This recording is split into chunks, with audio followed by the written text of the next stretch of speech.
Quiero invitarles a mantener sus Biblias abiertas.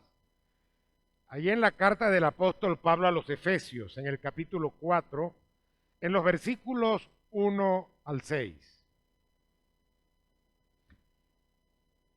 Pasaje que ya fue leído. Y quiero hablarles acerca de un digno comportamiento. ¿Y el comportamiento qué es? El comportamiento es la manera como actuamos, nuestra conducta, la manera como funcionamos y como nosotros reaccionamos ante diferentes situaciones que nos toca vivir o que nos toca enfrentar. Pero se espera de nosotros, de cada uno de nosotros, se espera de los cristianos que su comportamiento sea diferente al común de las personas. Que nosotros nos comportemos distintos a las personas que están sin Cristo en el mundo. Así que se espera entonces que nuestro comportamiento, que nuestra conducta esté acorde, en consonancia o responda de una manera satisfactoria al llamado que hemos recibido de Dios y obviamente en respuesta al sacrificio de Jesucristo en la cruz del Calvario. Hoy estudiamos en la escuela dominical el hijo pródigo, cómo evangelizar con la historia del hijo pródigo. Y en esa parábola, este personaje, este hijo pródigo, cuando está ya en su miseria, en el reconocimiento de su culpa, en su arrepentimiento, él planificó decirle al Padre: Padre, he pecado contra el cielo y contra ti. No soy digno de ser llamado tu hijo. Hazme como a uno de tus jornaleros. ¿Por qué este hijo se consideraba que no era digno? ¿Qué había pasado en su vida para que él considerara que no era digno de ser llamado hijo de ese padre? ¿Qué había hecho él? Bueno, él no conservó, mucho menos aumentó el dinero o la fortuna que su padre le había heredado.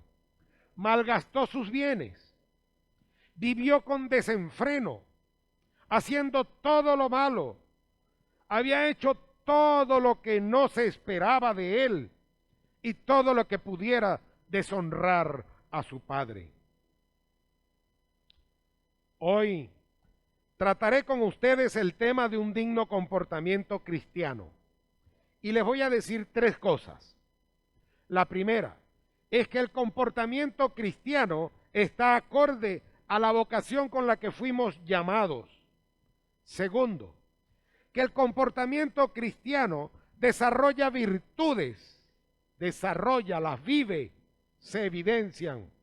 Tercero, el comportamiento cristiano guarda la unidad del Espíritu. Guarda la unidad del Espíritu, con mayúscula, o sea, la unidad que hay en la iglesia y solo la produce el Espíritu de Dios. En primer lugar,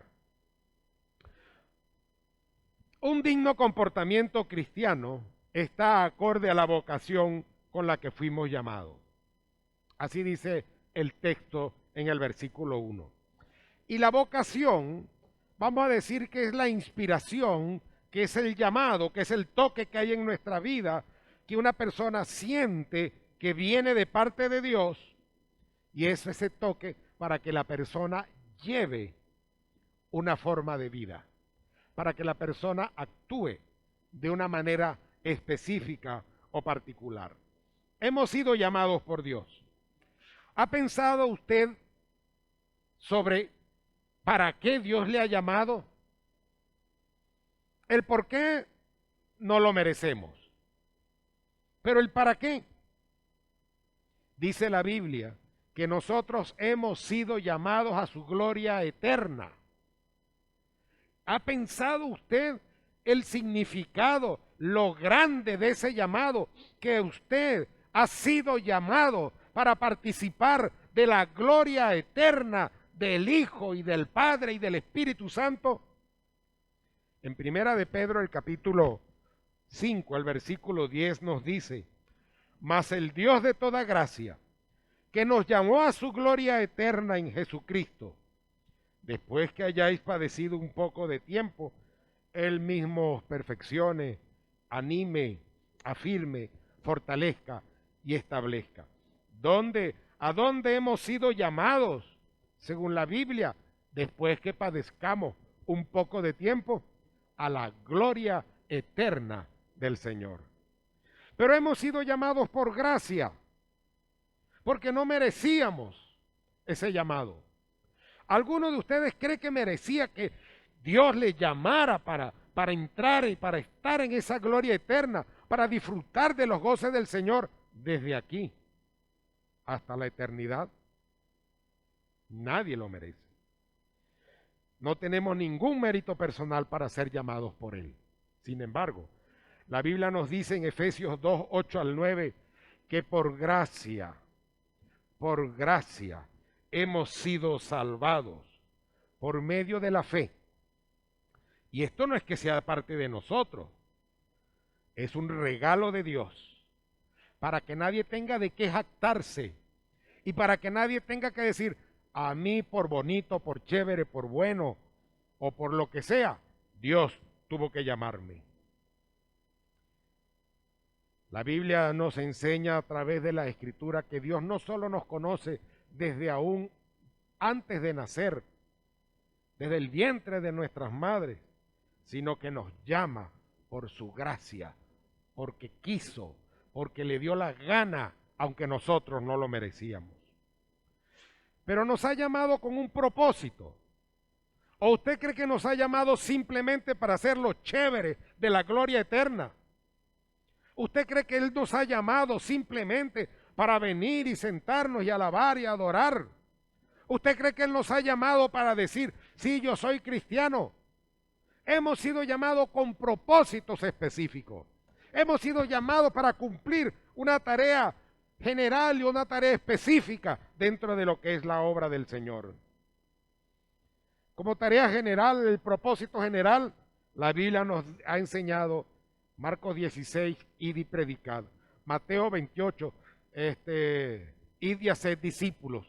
Hechos 1:8, y me seréis testigos. Evangelizar, ser testigo, hacer discípulo. Ese es un llamado general para cada uno de nosotros. ¿Usted está respondiendo al propósito del llamado de Dios? Si usted no está respondiendo al propósito del llamado de Dios, usted no solo ha pecado, sino que neciamente se ha opuesto a la voluntad de Dios.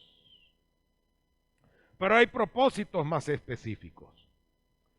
En Efesios capítulo 4, los versículos 11 al 13, nos dice que Él mismo, Dios, a través del Espíritu Santo, constituyó a unos apóstoles, a otros profetas, a otros pastores y maestros, a otros evangelistas, a otros pastores y maestros, a fin de perfeccionar a los santos para la obra del ministerio, para la edificación del cuerpo de Cristo, hasta que todos lleguemos a la unidad de la fe y del conocimiento del Hijo de Dios, a un varón perfecto, a la medida de la estatura de la plenitud de Cristo.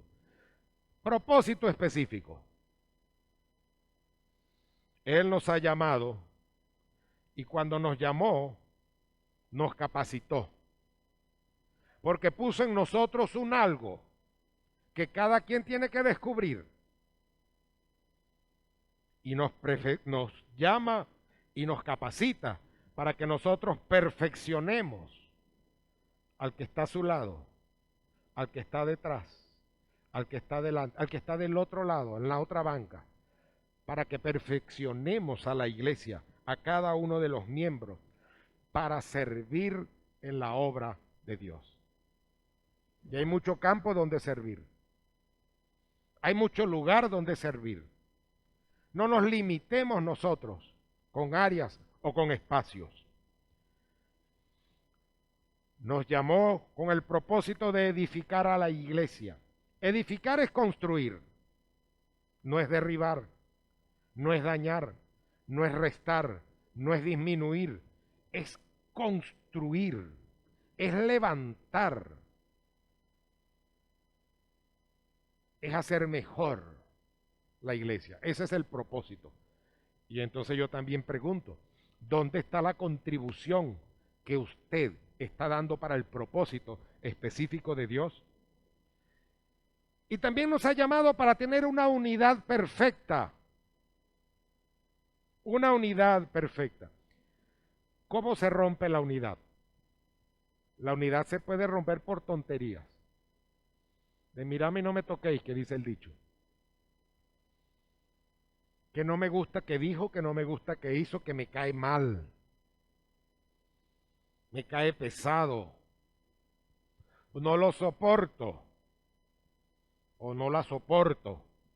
Y eso rompe la unidad perfecta que debemos tener. Y nos ha puesto para que ayudemos en el crecimiento personal, espiritual de cada uno de nosotros. Y no es tanto exigir qué van a hacer por mí, sino qué está haciendo usted para cumplir el propósito de Dios para el cual ha sido creado o llamado. Ese llamamiento de Dios para nosotros ha sido un llamamiento por su soberana voluntad y su previo conocimiento. Soberana voluntad y previo conocimiento. Romanos capítulo 8, versículos 29 al 30 nos dice, porque a los que antes conoció, también predestinó para que fuesen hechos conforme a la imagen de su Hijo. ¿Conforme a la imagen de quién? ¿Y quién es el Hijo? Cristo. Para que Él sea el primogénito entre muchos hermanos. Y a los que predestinó, porque conoció antes, a estos también llamó. Y a los que llamó, a estos también justificó. Y a los que justificó, a estos también glorificó. Primero el Señor nos conoció. Nos conoció en su omnisciencia. Dios puede ver en este momento el momento que nosotros partamos. Hoy está viendo el día del juicio para nosotros. Como nos está viendo también sentados con Él a su diestra. Como está viendo también el día en que nacimos. Como está viendo cualquier momento de nuestra vida. Porque Él es omnisciente. El tiempo de Dios, el kairos de Dios, es que Dios no está limitado por el tiempo y puede ver pasado, presente y futuro al mismo tiempo. Y porque antes nos conoció, porque Él sabía cómo íbamos a decidir, o sea, Él mira nuestras decisiones en el tiempo. Y como Él sabía que nosotros íbamos a responder de manera positiva a su llamado, entonces nos predestina. Mira el camino por el cual vamos a andar. Nos da las normas, pero usted decide si anda en ellas o no. Entonces nos llama y nos comisiona. Y eso ya lo tenemos. Solo falta la parte futura. Nos glorificará. Nos glorificará cuando estemos en su presencia. Así que, hermanos, nosotros hemos sido llamados con propósitos por su gracia, por su soberana voluntad y conocimiento previo. Pero hemos sido llamados también de una manera personal. Hay un llamado general para la salvación al que nosotros debemos responder personalmente. Dice que la Biblia que el Señor no quiere que ninguno se pierda, sino que todos procedan al arrepentimiento. Cuando miramos Juan 3:16 dice, porque de tal manera amó Dios a quién. No dice amó a una parte. Tampoco dice amó a los escogidos. Tampoco dice amó a los que llama. Amó al mundo. Para que no se pierda quién. Para que ninguno se pierda. Amó a Dios al mundo que ha dado ¿a quién? Para que todo aquel no se pierda, mas tenga vida eterna. ¿Quién es el que va a tener la vida eterna? El que cree. Todo aquel, de ese todo el mundo a quien el Señor llama, entonces nosotros podemos responder. Ese es un llamado general. Pero hoy el llamado puede ser específico para ti. Porque el Señor puede estarte diciendo, yo te llamo, yo quiero que tú vengas, yo quiero comisionarte, yo quiero darte una autoridad que hasta el momento no has tenido. Yo quiero enviarte donde hasta el momento no has sido. Yo quiero hacer de ti alguien especial y mi testigo. Y Él está llamando. Pero hay ese llamado particular en el que uno dice, eso es conmigo. ¿Alguna vez usted ha estado en una predicación y cuando escucha al predicador que tal vez no conozca y le dice, ¿quién le habrá metido chisme al predicador? ¿Quién le habrá hablado de mí? Porque eso es conmigo. Esa es la obra del Espíritu de Dios que va tocando tu vida, que pone el dedo en la llaga, en el dedo en el corazón, para que tú tengas una respuesta a su llamado. Así llamó a los apóstoles. ¿Se acuerda? Él iba pasando, había unos que estaban remendando, arreglando las redes, y el Señor les dijo, sígueme. ¿Y qué hicieron ellos? Abandonaron todo y le siguieron. Dice la Biblia que Mateo el publicano estaba sentado en el banco de los tributos, cobrando los impuestos. Y el Señor le dijo, sígueme. ¿Y qué hizo él? Le siguió. También nos encontramos allá en Hechos 13, que estaba Pablo y Bernabé ministrando al Señor y ayunando, o sea, sirviendo al Señor y a la vez estaba ayunando. Y el Espíritu Santo le dijo a la iglesia, ¿cómo se lo dijo? La iglesia lo entendió. Porque cuando Dios habla, de repente usted no sabe cómo habla, pero sí sabe que habló, pero sí entiende que habló, y sí entiende lo que dice, y sí sabe que es con usted. Y le dijo, apartadme a Bernabé y a Saulo para la obra a la cual los he llamado. O sea, nosotros tenemos llamados particulares de Dios para hacer una tarea. ¿Por qué yo estoy aquí hoy? Porque Dios me llamó. Me llamó a su gracia y a su gloria cuando yo acepté como a Cristo como mi Señor y Salvador. Gloria a Dios por eso. Pero me llamó al ministerio de la predicación y al pastorado. Y en el pastorado y ministerio de la predicación hago obra de evangelista. Porque es mi llamado, es mi razón de ser, para eso vivo. Pero ¿para qué te ha llamado Dios a ti? ¿Para qué te ha capacitado? Eso lo sabes solamente tú y Dios. Si tú no lo sabes, necesitas ponerte con Él. ¿Qué quieres de mí, Señor? ¿A dónde me envías? ¿Qué vas a hacer conmigo? Así que es tarea del Espíritu Santo el tratar con cada uno de nosotros de una manera particular. El Señor Jesucristo ya lo había dicho allá en Juan 16, que cuando el Espíritu Santo viniera, Él le tocaría convencer al mundo de pecado, de justicia y de juicio. De pecado, eres pecador. De justicia, está mal lo que estás haciendo, hay que cambiar. Y de juicio, si no cambias, hay un juicio en el cual la mano de Dios la vas a tener no para bendición, sino para maldición. Así que hay que responder al llamado de Dios que nos hace de manera particular. En segundo lugar, un creyente con un digno comportamiento va a ser alguien que va a desarrollar virtudes en su vida. Dice el versículo 2, con toda humildad y mansedumbre, soportándoos con paciencia los unos a los otros. Una virtud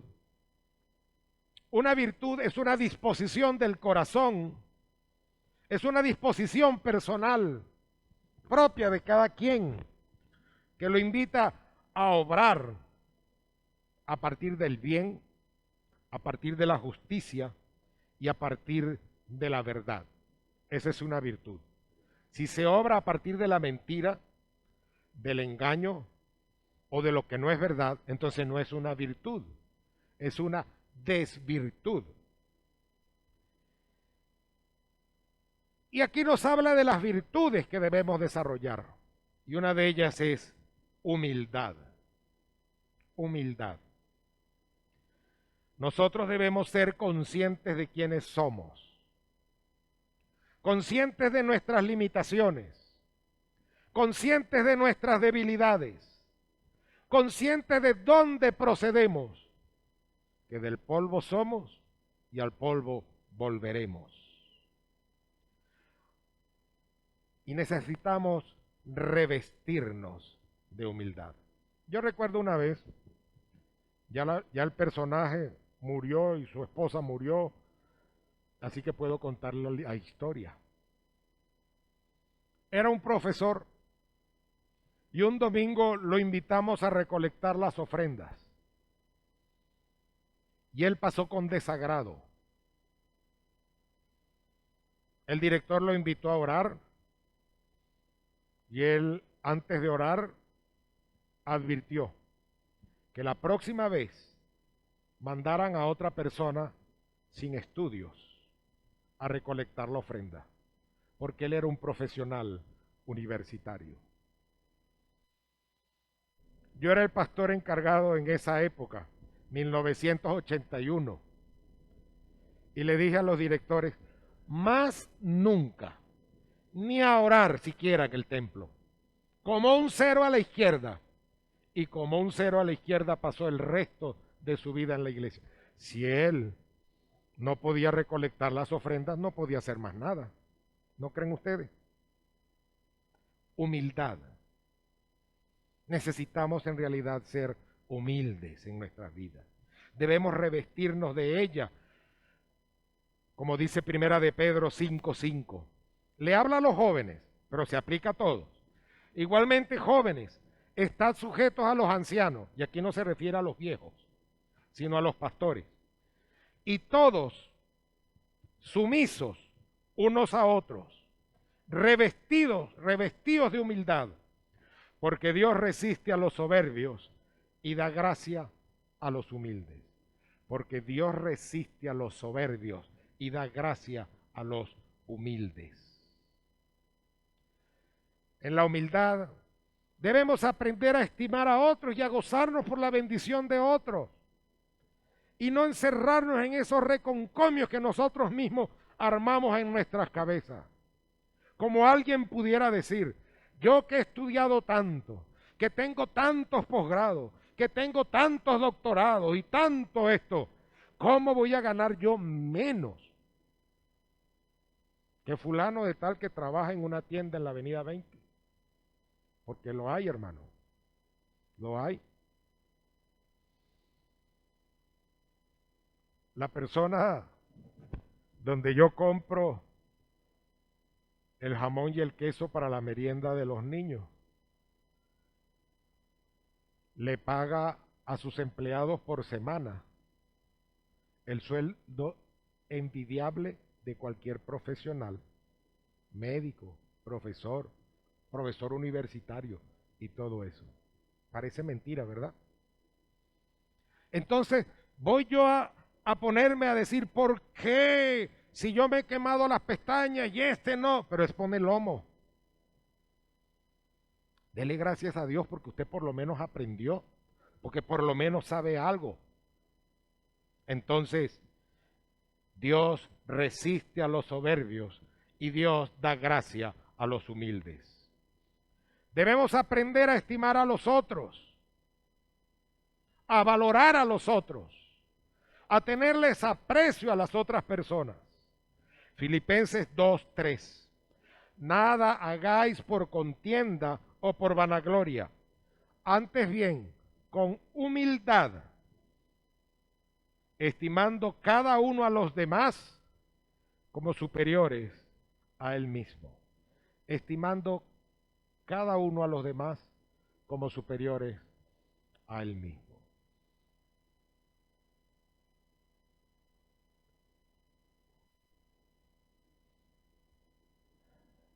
Un día, un ujier acá en nuestra iglesia,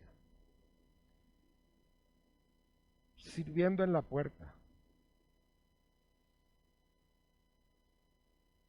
Y era médico, con posgrado, experiencia, profesor universitario, pero con humildad allí. Porque está sirviendo al Señor. No se puso en ningún lugar, yo soy la eminencia. Y podía exigirlo, pero no lo hizo, sirviendo al Señor. Recuerden que nosotros somos criaturas de Dios. Distintas partes de la Biblia nos lo dice. Y el Salmo 8 nos lo recuerda.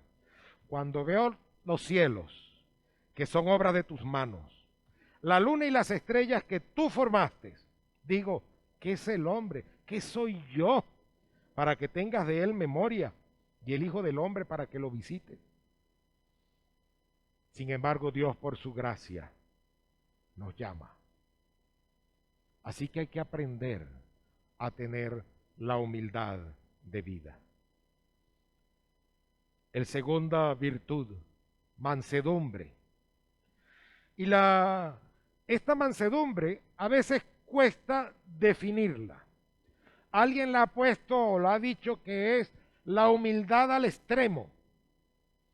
Pero en realidad la mansedumbre es la virtud que modera la ira y que modera sus efectos descontrolados o desordenados por el comportamiento de otros.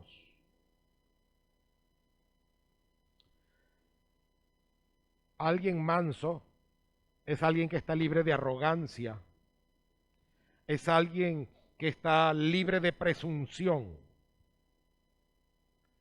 Es como una mezcla de la humildad con el dominio propio, porque sabe quién es, se siente sencillo, no se deja afectar por los problemas de otros, o por las arrogancias, o por las tonterías de los otros, sino que mantiene un equilibrio en su vida personal. Y Jesús nos invita a cada uno de nosotros a imitarle en este aspecto.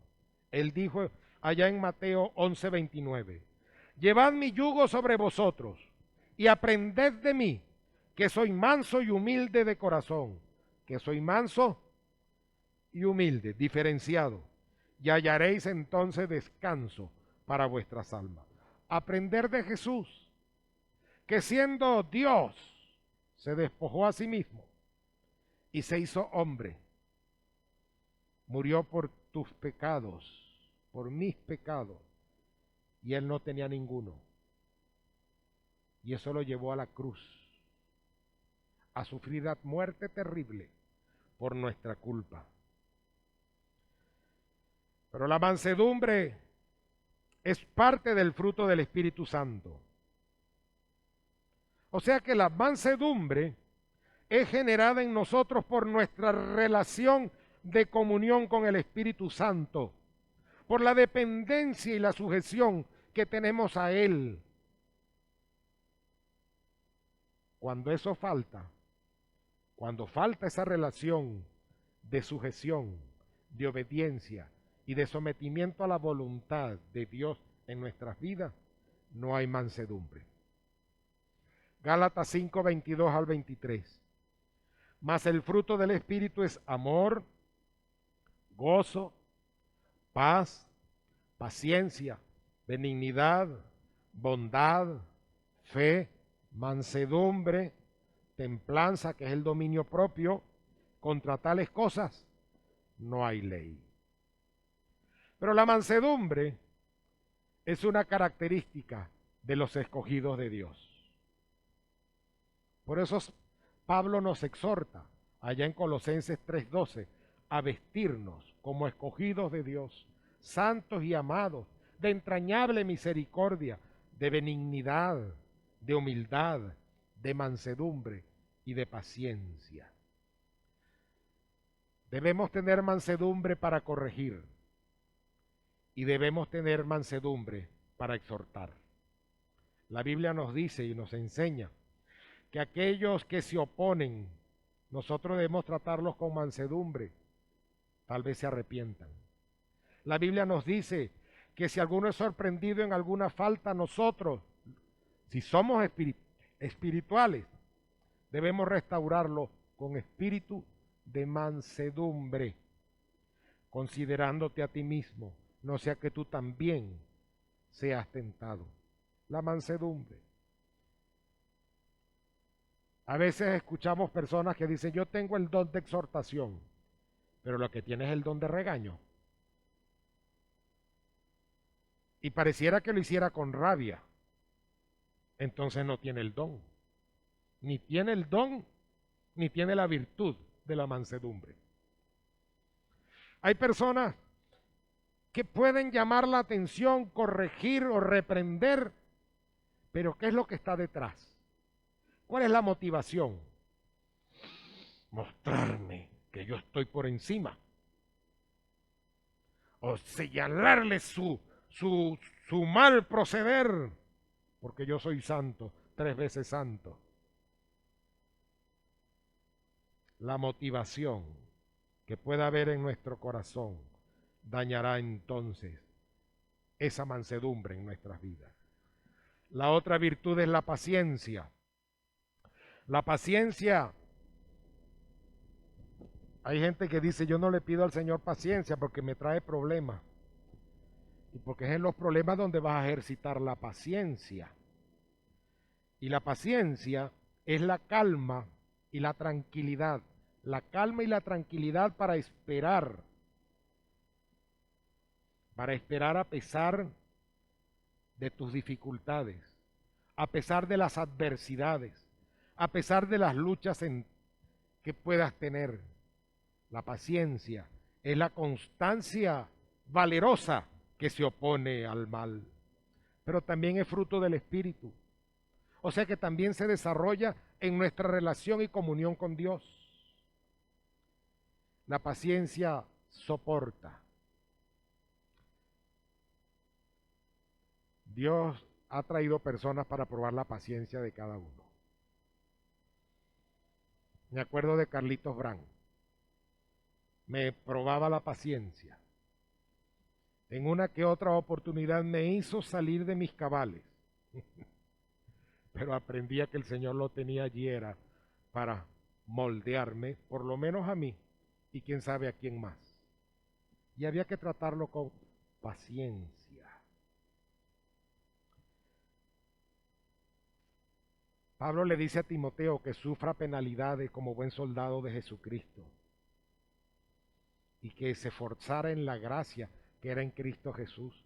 Ese soportar penalidades tiene que ver con la paciencia que podamos tener nosotros dentro de su obra. Pero es la ruta que debemos tomar todos los que decimos que somos de Cristo, todos los que decimos que somos hijos de Dios. 1 Timoteo 6:11. Mas tú, oh hombre de Dios, huye de estas cosas de pecado que había nombrado anteriormente y sigue la justicia, la piedad, la fe, el amor, la paciencia y la mansedumbre. Otra virtud que debemos desarrollar es la virtud del amor.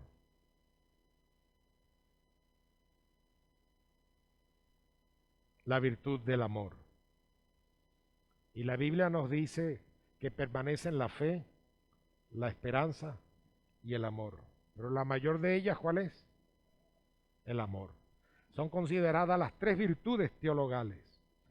Y la Biblia nos dice en Colosenses 3:12 al 14, vestidos como escogidos de Dios, santos y amados, de entrañable misericordia, de benignidad, de humildad, de mansedumbre, de paciencia, soportando los unos a los otros, perdonando los unos a los otros, si alguno tuviera queja contra otro, de la manera que Cristo os perdonó, así también hacedlo vosotros. Versículo 14. Y sobre todas estas cosas, vestíos de amor, que es el vínculo perfecto. El amor es prioritario. El amor, la virtud del amor desarrollada en nosotros, es respuesta al amor que Cristo tuvo, que Dios tuvo por nosotros. Pero el amor se convierte en aquel promotor de dos cosas: de verdadera paz y de verdadera unidad.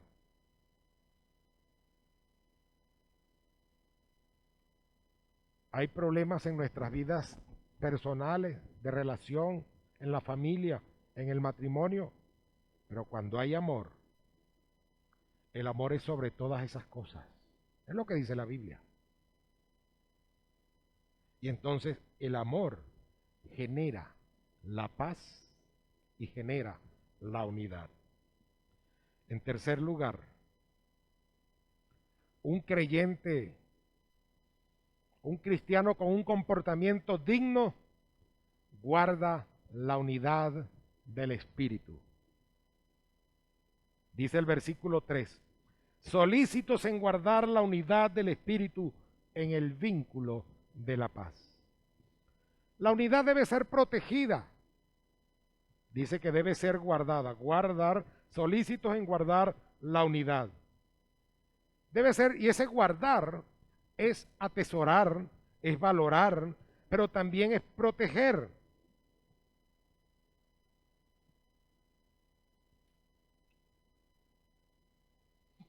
Tomamos decisiones,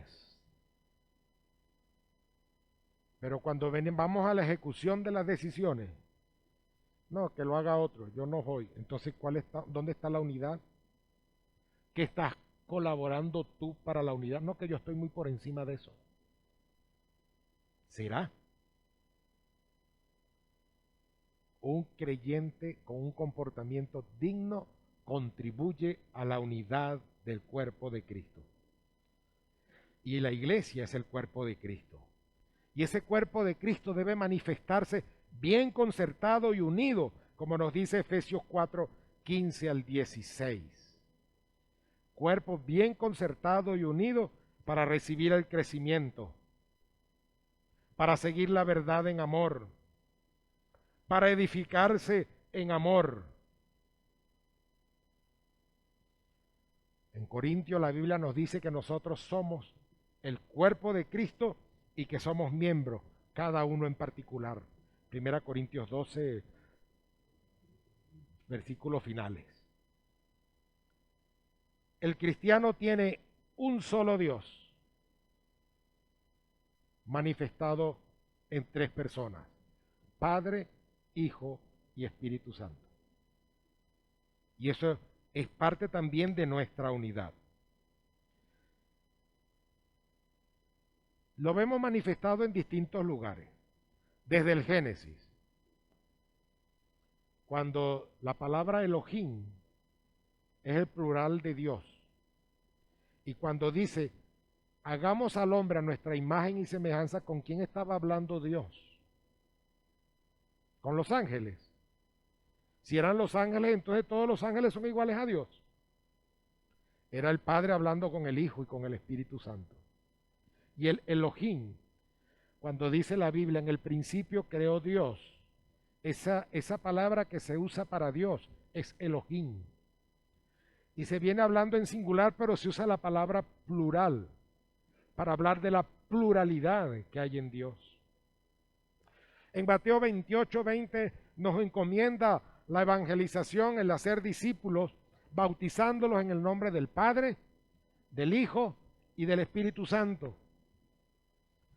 En otras partes, como en 2 Corintios 3, nos dice que la gracia, cuando termina, 2 Corintios 13, cuando va terminando la carta, nos dice, la gracia del Señor Jesucristo, el amor de Dios y la comunión del Espíritu Santo sean con todos vosotros. Amén. En otras palabras, lo que Dios tiene, que sea con cada uno. Los creyentes tenemos una sola esperanza de salvación. Jesucristo dijo, yo soy el camino, la verdad y la vida. No dijo yo soy un camino. Nadie viene al Padre, nadie, sino por mí. O sea, no hay otra manera de llegar al Padre. Y no necesita intermediarios ni mediadores, porque también la Biblia nos dice que existe un solo mediador entre Dios y los hombres, Jesucristo, hombre. Entonces, es en Jesucristo en quien nosotros tenemos la única esperanza de salvación. Colosenses 1:27. A quienes quiso dar a conocer las riquezas de la gloria de este misterio entre los gentiles, que es Cristo en vosotros, la esperanza de gloria. Un misterio. Cristo en nosotros, la esperanza de gloria. ¿Se acuerdan que al principio les dije que habíamos sido llamados a la gloria eterna de Dios? Eso es esperanza, pero en Cristo. Si sin Cristo, eso es una mentira para nuestras vidas.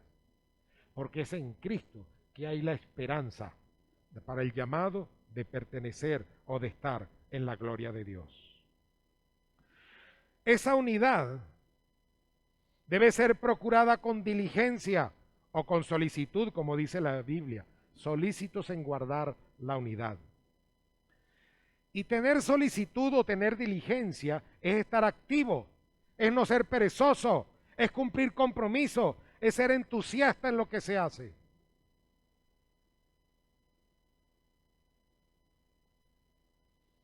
Tendremos unas jornadas de evangelización y por eso tuvimos esta clase con el hijo pródigo. ¿Se involucrará usted? ¿Será diligente? ¿Será solícito? ¿Contribuirá a la unidad del pueblo de Dios en la proclamación del evangelio? ¿O preferirá que otro lo haga? ¿O yo estoy muy grande para eso? Que lo hagan los otros, pero no yo. ¿Cuál será su actitud? Ser diligente es poner mucho interés, mucho esmero, ser rápido y ser eficaz en lo que se hace, en el cumplimiento de lo que se nos haya encargado. En Romanos 12, 11 al 13 nos dice, en lo que requiere diligencia, no perezosos, fervientes en espíritu, sirviendo al Señor. En lo que requiere diligencia. Yo pregunto, ¿la evangelización de los inconversos, de los perdidos, requerirá diligencia? ¿El hacer discípulos requerirá diligencia? ¿Y qué esperamos entonces para ser diligentes? No nos escudemos tras la pereza, tras los contratiempos, tras nuestras condiciones personales. Tenemos que poner fervor y pasión en el servicio que nosotros damos al Señor. La unidad se logra y se mantiene, dice ahí la Escritura, en el vínculo de la paz. Solícitos en guardar la unidad del Espíritu, el Espíritu Santo, en el vínculo de la paz. ¿Qué es el vínculo? El vínculo es la unión, es la atadura, es el lazo, es la relación de enlace que nosotros podemos tener. ¿Y la paz será la ausencia de problemas? No.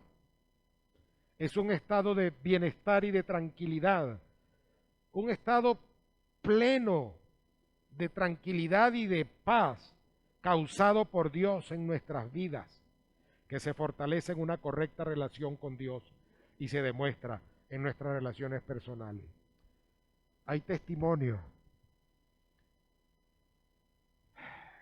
que nos muestran esas cosas. El propio Señor Jesucristo, aunque en la cruz del Calvario dijo,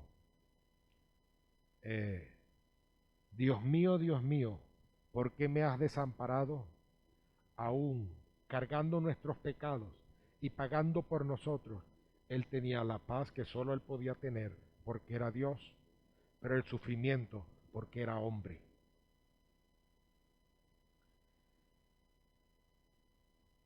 Dice Romanos 14, 19. Así que sigamos lo que contribuye a la paz y a la mutua edificación. Es un vínculo. que todos debemos buscar y que debemos contribuir a que se logre. La rotura de ese vínculo no puede ser por nuestra causa. También la Biblia nos dice en Romanos 12:18, si es posible, en cuanto dependa de vosotros, estad en paz con todos los hombres. Pero la unidad solo es producida por el Espíritu de Dios. O sea, depende de tu relación con Dios. Yo te perdono, pero no te trato más. Tuvimos un impasse, está bien, te perdono. El Señor sea contigo, pero bien lejos. ¿Cómo actuamos? Esa paz, esa unidad es producida por el Espíritu de Dios y solamente se va a conseguir en una correcta relación con Dios, en una sumisión y en una sujeción al Espíritu de Dios. Y debe ser visible.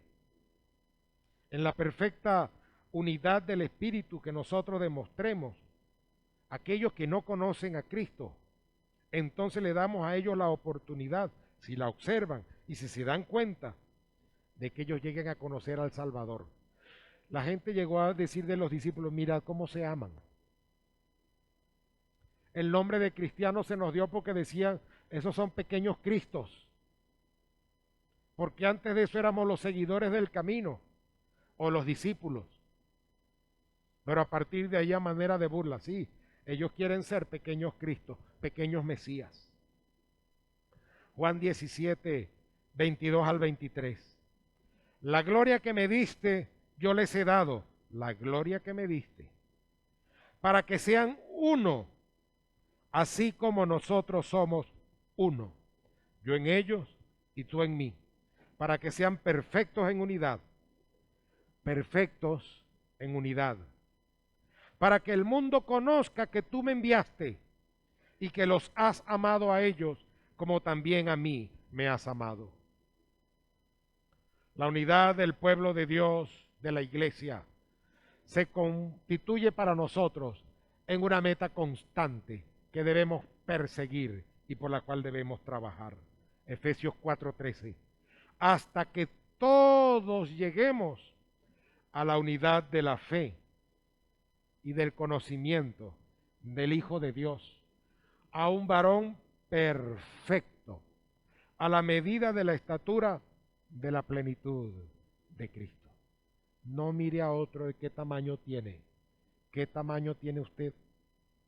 ¿Qué le hace falta para llegar a la estatura de la plenitud de Cristo? ¿Y qué puede contribuir usted para que los demás lleguemos a la estatura de la plenitud de Cristo?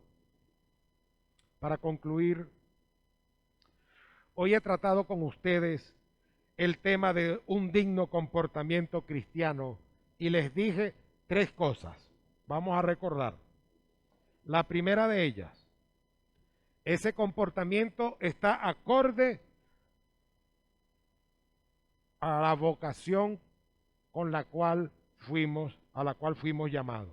En segundo lugar, vamos a desarrollar virtudes muy particulares y especiales en nuestra vida. Y en tercero, vamos a guardar la unidad del Espíritu en el vínculo de la paz.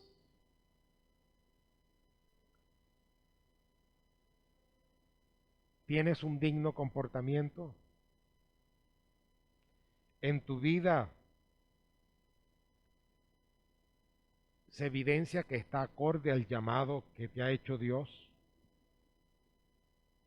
¿Has desarrollado en tu vida las virtudes que el Señor quiere que desarrolle? ¿Guardas la unidad del Espíritu en el vínculo de la paz?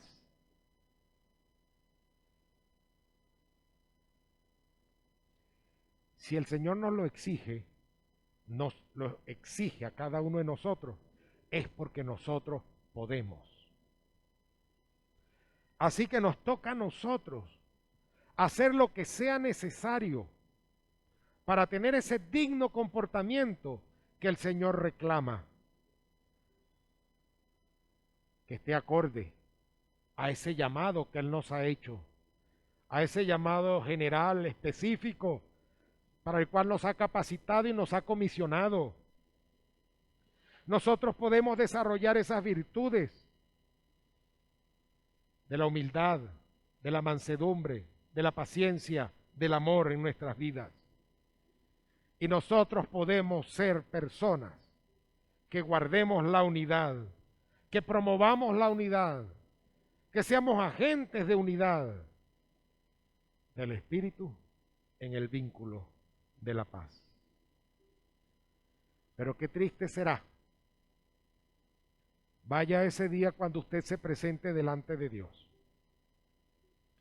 y el Señor le diga, ¿por qué no viviste acorde a la vocación del llamado que te hice?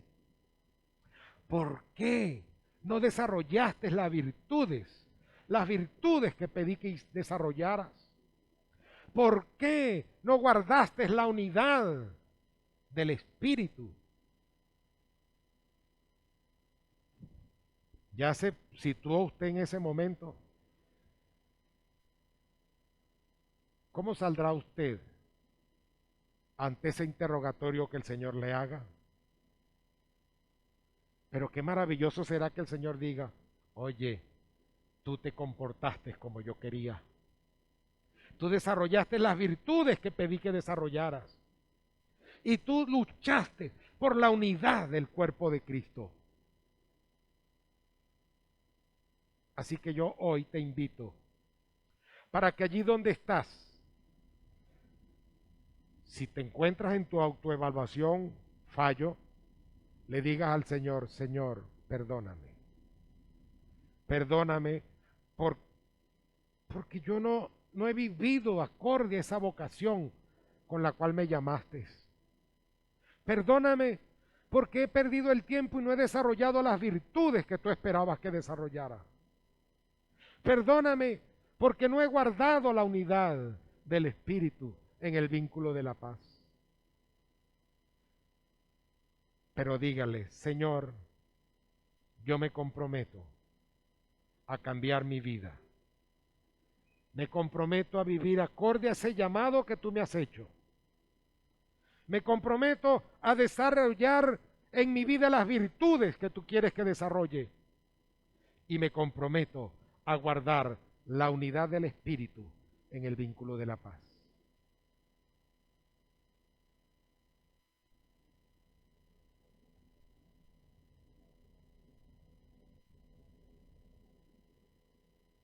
Es su decisión. Nadie puede tomar una decisión por usted.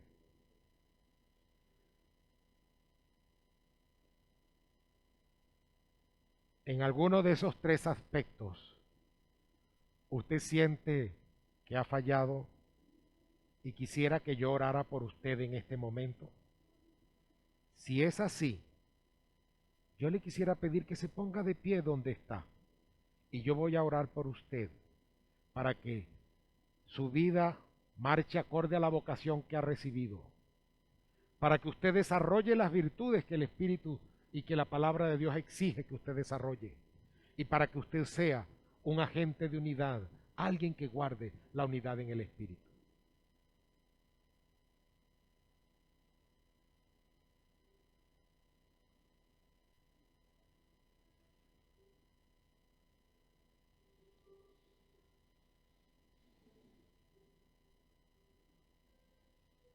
Honramos tu nombre, oh Dios. Te glorificamos. Solo a ti pertenecen la honra, la gloria y el poder. Gracias por la obra de tu Espíritu Santo en esta reunión, en nuestras vidas.